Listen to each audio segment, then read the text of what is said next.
లో జరిగిన పలు వివాహాది వేడుకలకు Congress party Adilabad assembly in-charge Kandi Srinivasa Reddy పాల్గొన్నారు.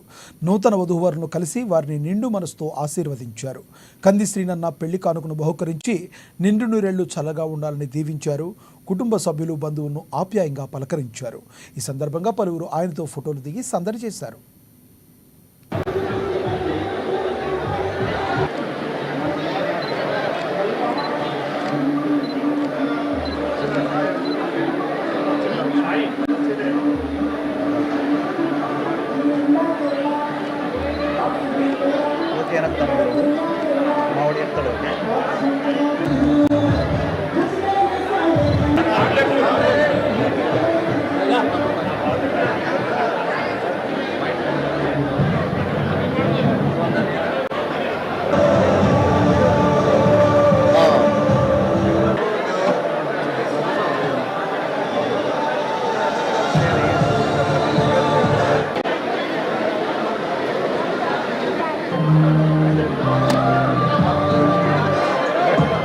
Ready,